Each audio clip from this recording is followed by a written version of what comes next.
What's going on, guys? JSkeleton here with Random Guys today, coming at you with a brand new Splatoon 2 video. The gameplay you guys are watching is some gameplay from the global test fire this past weekend, and I just kind of wanted to take this time, now that the global test fire is out, now that we all got some time in on the global test fire, if you will, what my thoughts on the game are. So I'm going to say right up front that the game is absolutely amazing. It is such a blast to play, and I expected that. I was a huge fan of the Splatoon 1, the very first Splatoon, on the Wii U. I got it day one. I mean, when I first seen Splatoon, the original, announced, I was excited. I mean, I love the whole, you know, the whole concept of it. It's kind of like Nintendo's take on a shooter, basically, you know.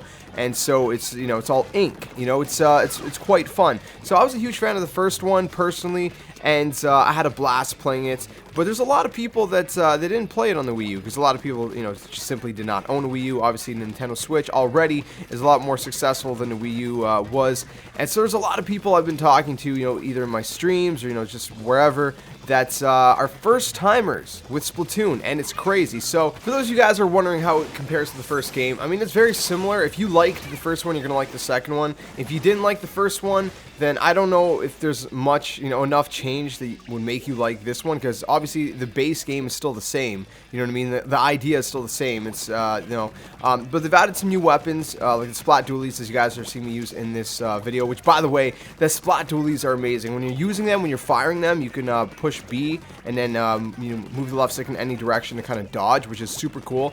So I'm a huge fan of the new weapons, and even the weapons returning, like the splatter shot. You know, it feels good. It feels improved, but it feels similar. You know, it still feels familiar if you played the very first game.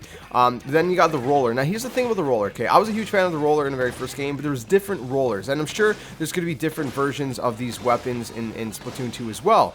So that, you know, there's different rollers in Splatoon 1. So you know, for example, one roller was slower than the other roller. One roller was a lot quicker to move around with, but then, you know, it didn't spray as much ink. So the roller in the beta, in the global test fire, it was one of the bigger rollers, and so you moved kind of slower with it. And I don't know, correct me if I'm wrong, but I feel like you moved slower with the roller in Splatoon 2 than you did with the bigger roller in Splatoon 1. So I think they kind of tweak things, but the crazy thing is that that's a good thing, because I feel like it's more balanced, because the roller, in my opinion, in Splatoon 1 was something that a lot of people kind of used because it was kind of quite frankly an overpowered weapon to some extent. Not overpowered, but it was kind of like a steamroller, if you will, right?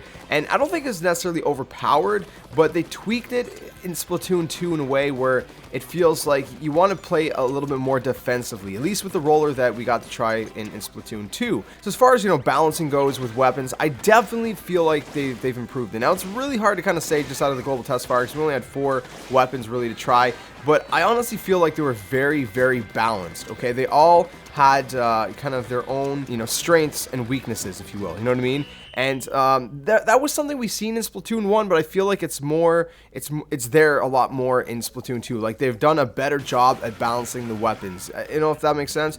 So I don't, at least so far, I don't think any weapon is really overpowered. I prefer the Splat Dualies because you know, I'm kind of best with them personally out of all the weapons that I tried. But then I've had other people tell me that they're horrible with the Splat Dualies.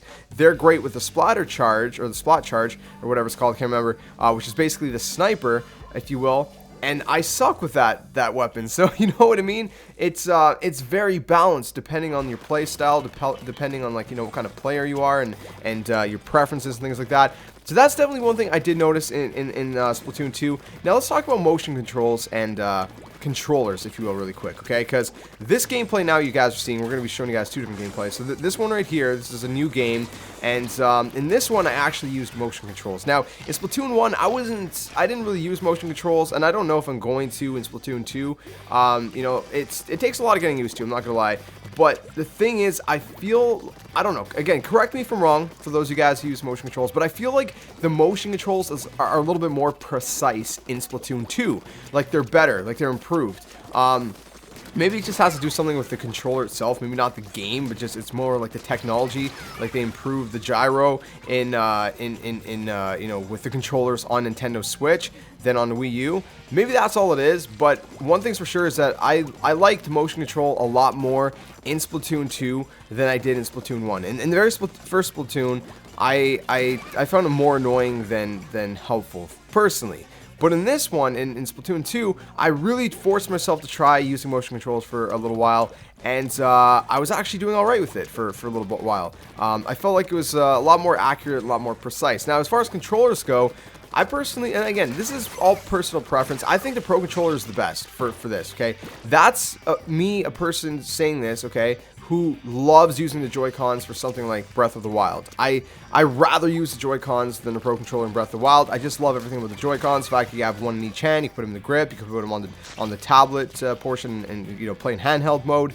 I love the Joy-Cons, okay? But the Pro Controller, in my opinion, is the best way to play Splatoon 2. I tried playing with the Joy-Cons, given the only way I did not play with them is in the grip. I played them just kind of separated, and they were kind of giving me hand cramps playing a game like Splatoon 2, which is weird. I never, ever experienced that with any other game with the Joy-Cons. They're usually extremely comfortable, but I guess the kind of game Splatoon 2 is, it's a lot more comfortable using the Pro Controller. Now, does that mean it's bad to use the Joy-Cons? No. I was having a blast using the Joy-Cons as well. I think it was mostly because I had one in each hand and not in the grip. I honestly think if you put the Joy-Cons in the grip, it would feel 20 times better. I think that's just due to the fact that you're moving your hands a lot more in Splatoon 2 because it's more of a competitive style game, so you're playing kind of more aggressively, if you will, if that makes sense. So when you have a Joy-Con in each hand, you can maybe get, you know, minor hand cramping. It wasn't severe at all. It was very minor kind of cramping, if you will, and it was just for me. But if you have them in a grip, I think it would be a lot better for sure. But here's the crazy thing.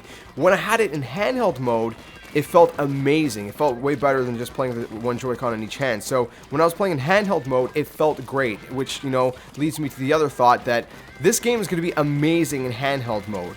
And let's say you're in the car and you want to play. Let's say if you have like a data plan with your phone, you can hotspot with your phone. And I didn't try it myself, but someone said they played the global test fire for 1 hour, you know, using a hotspot on their phone. And all they used was like 150 megabytes of data, maybe less than that. So it doesn't use much data on your phone, and they were not having any like lagging issues or anything like that. So that's good as well. But to conclude, do I think Splatoon 2 is worth the buy? 110% day one buy. I was already convinced to get it day one either way because I had a blast with Splatoon 1, and actually playing Splatoon 2 on the Switch, being able to play on a TV mode, being able to take it with you on the go, you know, all these different things. You know, the fact that it's improved, it's a brand new game, so there's new maps. There's new weapons. Some of the classic weapons are returning. You know, they've balanced the weapons even better.